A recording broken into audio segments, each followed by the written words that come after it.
शहर के कोने पर एक पहाड़ के पीछे एक बहुत ही पुराना महल था जिसे लोग साइलेंट हिल मैंसन कहते थे। उस हवेली के आसपास हमेशा कोहरा छाया रहता था और रात को कोई आवाज़ नहीं आती, सिर्फ एक खामोशी जो कान फाड़ देती थी। लोग कहते थे जो भी इस हवेली में गया वो वापस लौट के कभी नहीं आया। एक लड़का था राघव, जो पैरानॉर्मल चीज़ों में बहुत ही इंटरेस्ट रखता था। उसने अपने 4 दोस्त मीरा, करण, सिमरन एंड वीर, उसने उनको अपने घर पार्टी में बुलाया और डिसाइड किया वो भी उस हवेली को एक्सप्लोर करेंगे। रात के 12 बजे वो सब एक कार से हवेली के दरवाजे तक गए।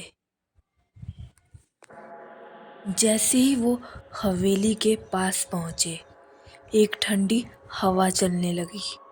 मीरा डर गई और बोली, मुझे लगता है हमें यहाँ से निकलना चाहिए, मुझे बहुत डर लग रहा है। फिर राघव बोलता है, अरे तुम भी कितना टेंशन लेती हो, कुछ नहीं होगा, ये सब तो नॉर्मल चीज़ है। मैंने कितनी बार ऐसी हवेली एक्सप्लोर की है। फिर वो हवेली के दरवाजे तक जाते हैं। वहाँ पे काफ़ी ठंड और हवा चल रही थी। फिर मीरा बोलती है, गाइस मैं तुम्हें बोल रही हूँ, मुझे रियली बहुत डर लग रहा है। इतना टेंशन मत लो, बस तुम एंजॉय करो। जब वो अंदर गए, उन्होंने देखा कि हवेली के अंदर के फर्नीचर पे धूल जम गए हैं। वो लोग चारों ओर बहुत ही ध्यान से देख रहे थे। पुरानी लैंप जल रही थी, लेकिन किसी ने उन्हें जलाया कैसे? सिमरन ने धीरे से कहा, करण, ये लैंप खुद से ही जल रही है, अब तो मुझे भी डर लग रहा है। सब चुप हो गए। अचानक उन्होंने एक पैरों की आवाज़ सुनी, लेकिन आवाज़ आई ऊपर से। करण सीधे ऊपर चढ़ने लगा। हर कदम क्रैक कर रहा था, लेकिन सब कुछ सन्नाटे में डूब गया।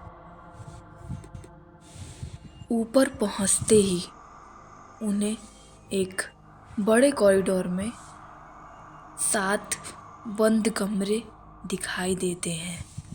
हर कमरे के दरवाजे पर एक पुरानी नाम वाली प्लेट लगी थी, लेकिन लिखावट मिट गई थी। मीरा ने एक दरवाज़ा खोला। अंदर सिर्फ एक कुर्सी थी और एक पुराना मिरर। मीरा उस मिरर के पास जाती है। जब उसने मिरर में देखा, मिरर में हाथ हिल रही थी, लेकिन मीरा ने हाथ नहीं हिलाया। फिर मीरा वहाँ से चिल्लाते हुए भागी। सब भागो यहाँ से, यहाँ पे भूत है। सब चिल्लाए बिना आवाज़ के, जैसे कि कोई उनकी चीख चुरा रहा हो। अचानक से अपने आप सीढ़ियाँ बंद हो जाती हैं। हवेली का गेट भी अपने आप बंद हो गया। करण, मुझे बहुत डर लग रहा है। तुम चिंता मत करो, कुछ भी नहीं होगा। मीरा ने अपना फ़ोन निकाला, लेकिन फ़ोन में कोई सिग्नल नहीं था। फिर उसने अपने फ़ोन का फ्रंट कैमरा ओपन किया। स्क्रीन पर एक चुड़ैल दिख रही थी जो उसके पीछे खड़ी थी। उसने पीछे मुड़कर देखा, पर वहाँ कुछ नहीं था। ये देखकर वो लोग काफ़ी डर गए। फिर वो लोग एक कमरे में गए जहाँ एक डायरी थी। राघव ने डायरी उठाई और पढ़ना शुरू किया। ये हवेली उन रूह का घर है जिन्होंने चीखने की कोशिश की थी, पर यहाँ कोई आवाज़ नहीं होता। नीचे लिखा था, अगर तुम ये पढ़ रहे हो तो बहुत देर हो चुकी है। तुम अब इस हवेली का हिस्सा हो। ये सुनकर वो लोग काफ़ी डर गए। फिर एक एक करके उन लोगों ने महसूस किया कि उनकी आवाज़ गायब हो रही है। वीर ने भागने की कोशिश की, पर जैसे ही उसने हवेली का गेट छुआ, उसका शरीर बहुत ही ठंडा हो गया।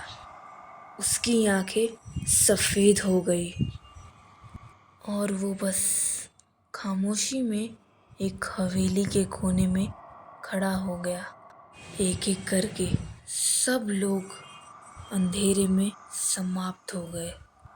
सबसे आखिरी में राघव ने महसूस किया कि कोई उसके पीछे खड़ा है।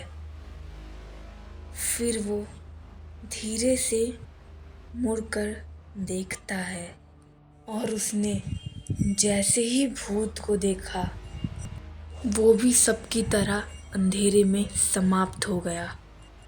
और फिर बस अंधेरा, बस खामोशी।